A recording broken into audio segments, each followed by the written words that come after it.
কিন্তু দরকার আছে।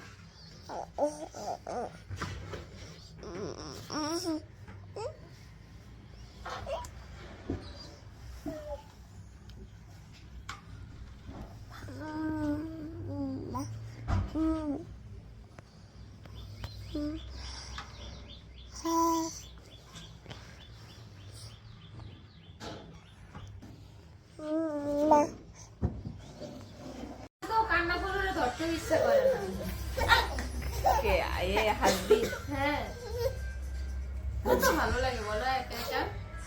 সেটাই তো। কিছু কিছু ও হওয়ার পরে 8 মাস ছিল না, তারপরে ঢাকায় আসছি। এরপরে আবার মেজুটো রানিনা রাখছি 3 মাস। ওর ইন্টার কমপ্লিট হয়েছে, এরপরে ইন্টার ভার্সিটি অ্যাডমিশনের জন্য করবে। আমার জন্য করতে পারে না, মানে আমি 3 মাস হয়ে গেছে। আপনি না